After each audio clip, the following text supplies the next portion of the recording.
Alright,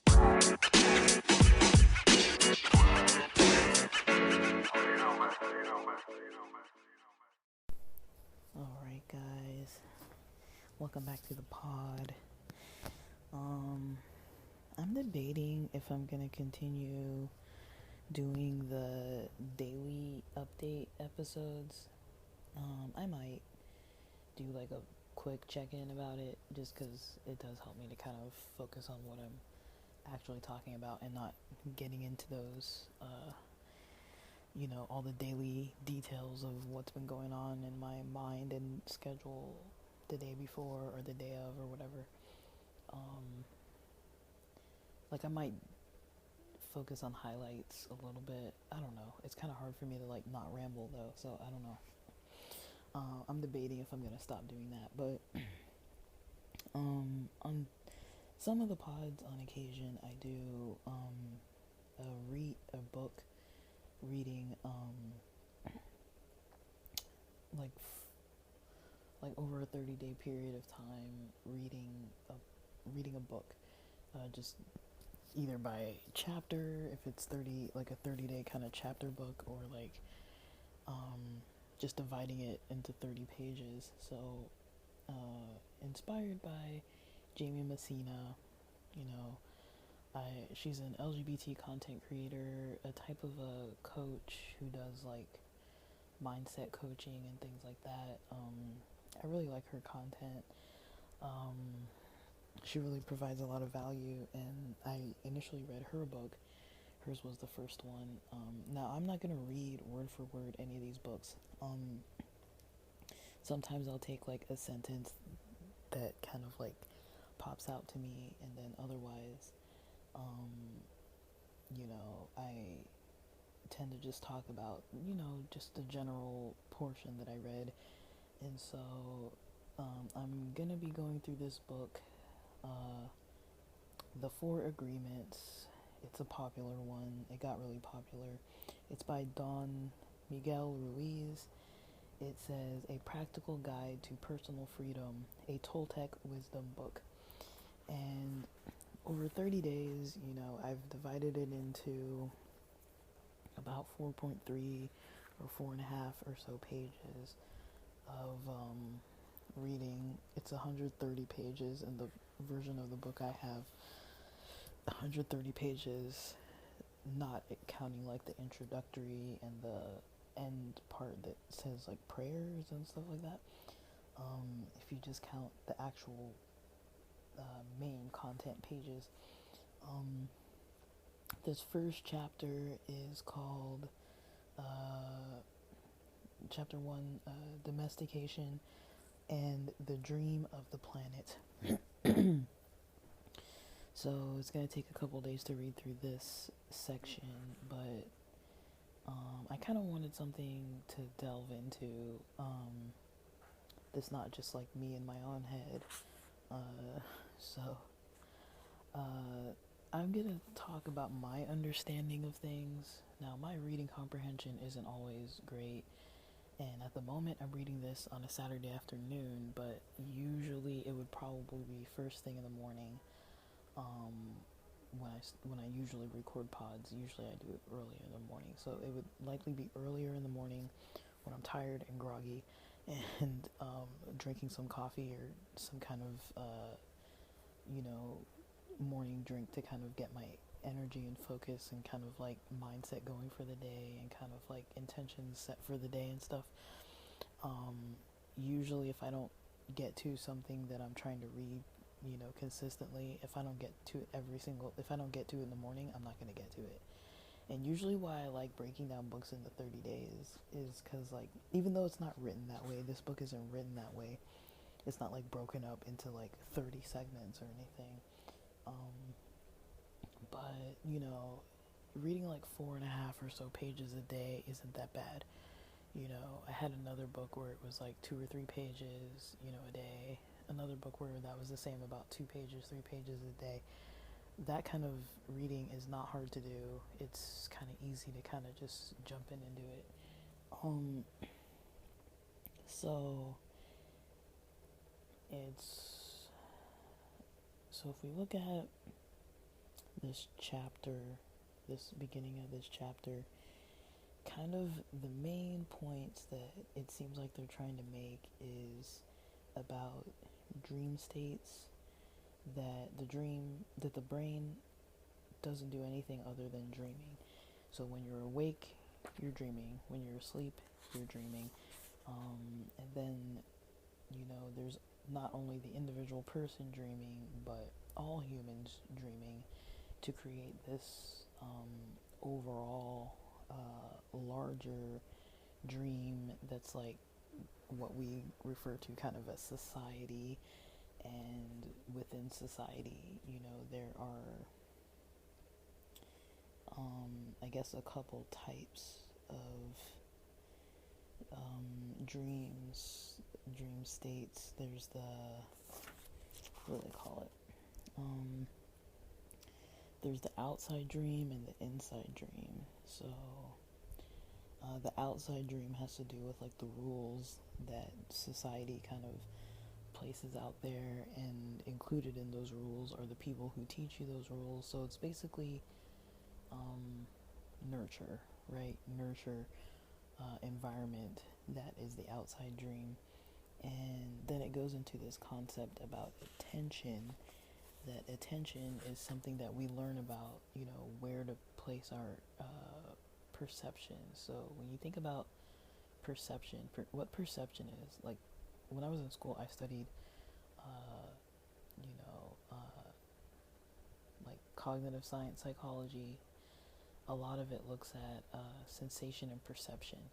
And so when you look at sensation and perception, like sensation is basically your senses. We usually assume there's five senses. I know people have heard about like a sixth sense or whatever. But I mean, I'm not saying that it doesn't exist or that it does. I don't know. I'm just saying, like, in psychology, nobody really talks about things like that. Not particularly at the moment. In like modern Western psychology, that concept probably wouldn't come up right now. I could see it in the future, probably coming up. But yeah, like we mostly look at, you know, what we feel physically, like touch, sight, vision, sight, hearing, taste, smell. Those are the main senses, and then perception is, you know, cognitively, mentally, and emotionally how you kind of tune into your senses, how you kind of describe and interpret what stimuli you're either taking in from the world, like what the world is doing to you, or what you're taking in, or when you're looking outward, what you're kind of like absorbing, if that makes sense. Like either like, so for example, I can be sitting here in the room, have a fan on, the fan is making a little bit of noise, and that is something that's happening to me. The fan making noise is happening to me. The air that is generating, that I feel on my skin is coming to me, versus, I can, it's kind of like interactive, like, because I had to go and turn on the fan, right? It didn't just start happening. Like, I did something, somebody built this thing, and it works in this way that if I interact with it in a certain way, it has an output towards me. And I'm inputting that information from different senses. But I can interpret it as good, I can interpret it as bad. I can interpret it as annoying. I can interpret it as, this fan is louder than when I first bought it. Like, it's old now, and like, it makes a little bit of background noise. And it didn't initially. At first, it was very quiet. Or I can, think, I need a new fan, or like whatever. I can have thoughts and opinions and experiences related to this fan, to everything. If I look around my room and like scan around and see what's around me, I have, my senses.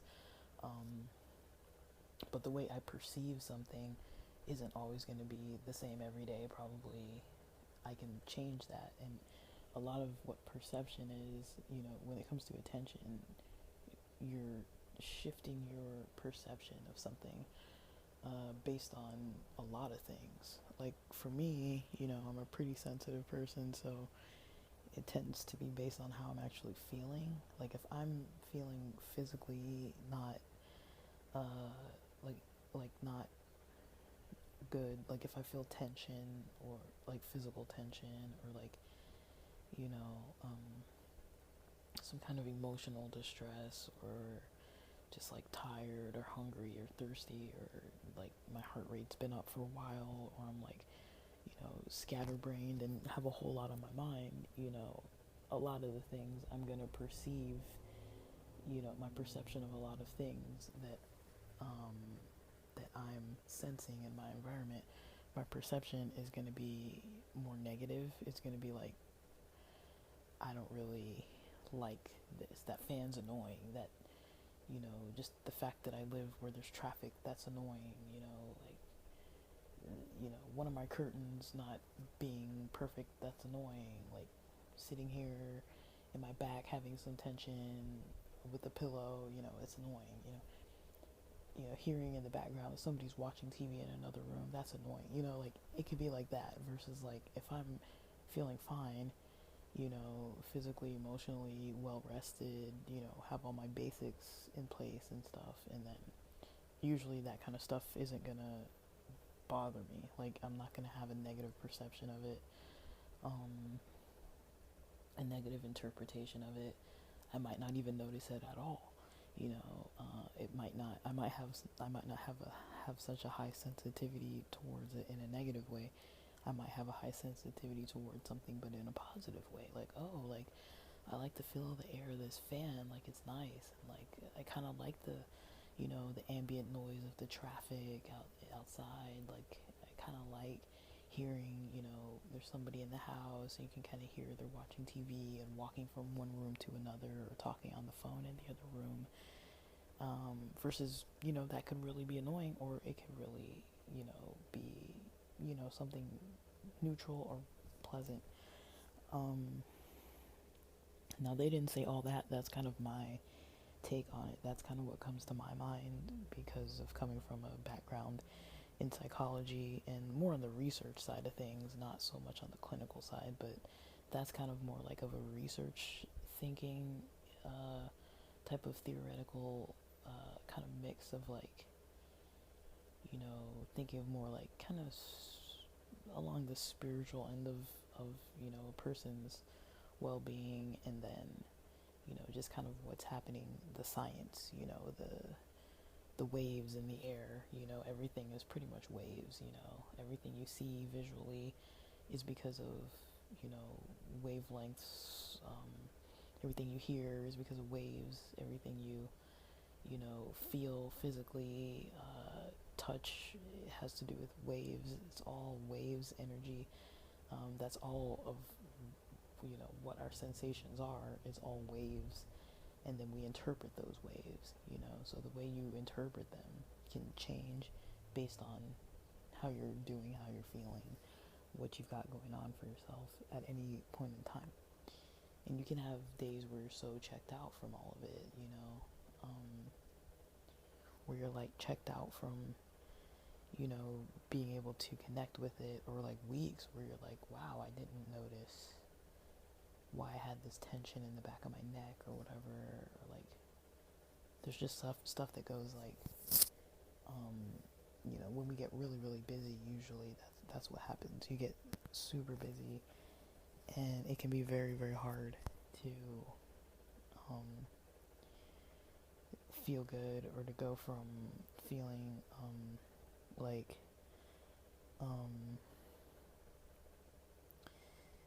to go from feeling like you're pretty connected to things in your environment and like feeling good and like relaxed and focused and all the things that we want to feel, all the things that we would label as like these are good ways to feel.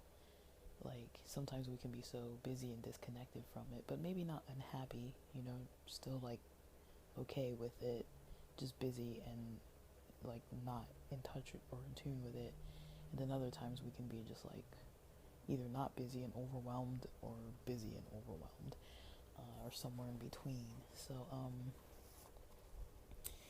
I don't know. When I read books, this is kind of where my head goes. Like when I'm on a day when I'm like thinking, pretty actively thinking, and when I've got the gears turning in my mind, this is kind of how my mind works. On page 4, there's a part that says, we call this a page in a book. The word page is an agreement that we understand. And they talk about this concept of like, this is the the book is called The Four Agreements, and it talks about page, and so when it talks about us understanding a code,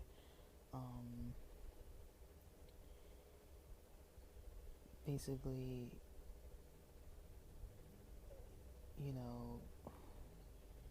it kind of has a lot of interactive particles between like yourself, kind of this code that's going around that we kind of like are expected to understand through all the learning and attention we've spent on like understanding how to live in society, and then also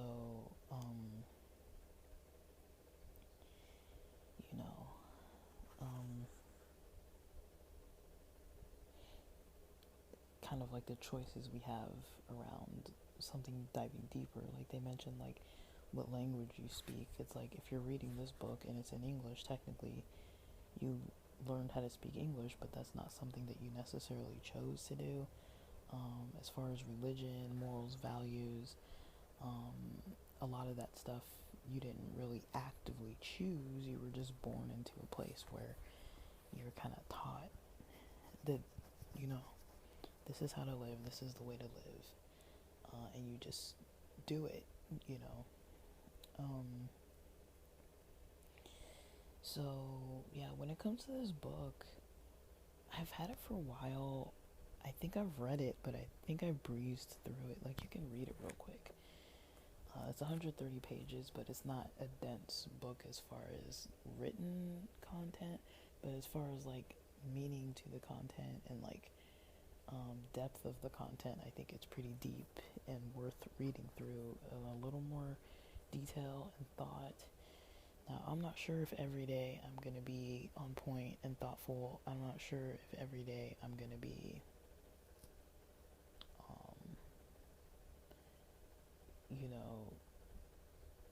focused. I'm not sure if every day I'm even going to record or remember to record or remember to upload or whatever. But let's see what happens. I'm down to kind of give it a try, especially because I like to read books, and I like books under the personal growth and self-help category. I'll read the back of this book.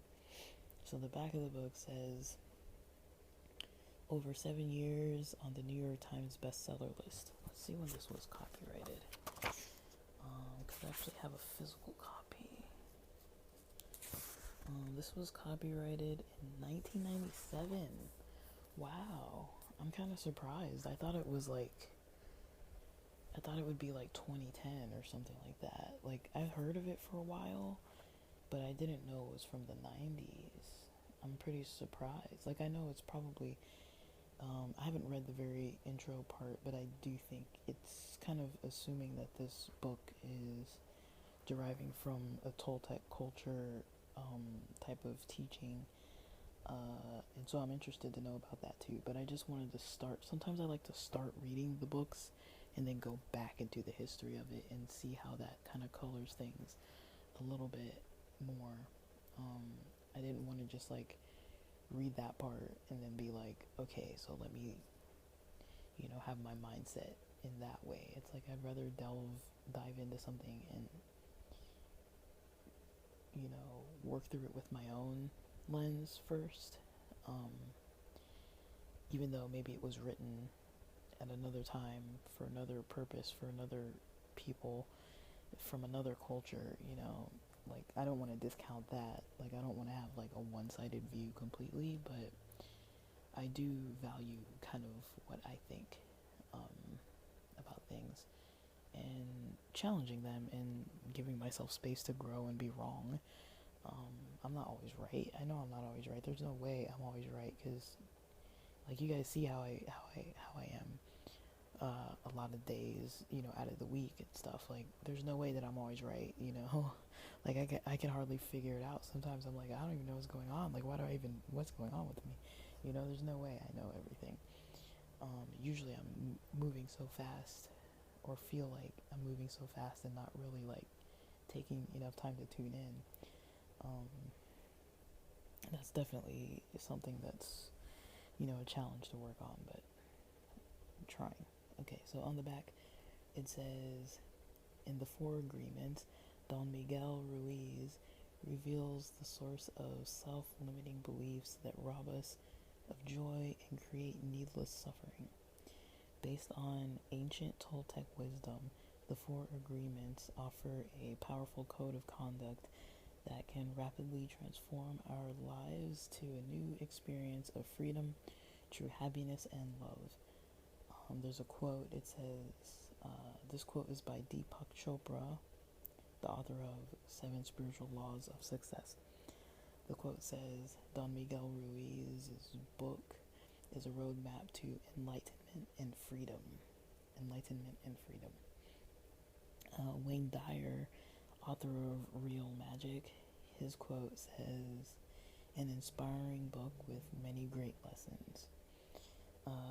And a quote by Dan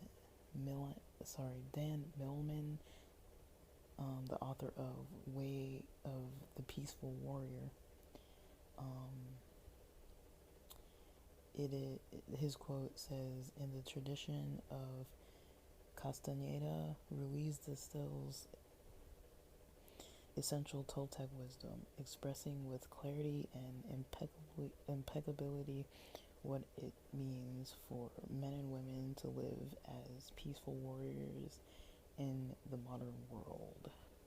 So that's my beginning of reading this book. I'll see if I have anything kind of more specific towards the pods, like based on their different niches. But yeah, I'm excited to keep reading through this book.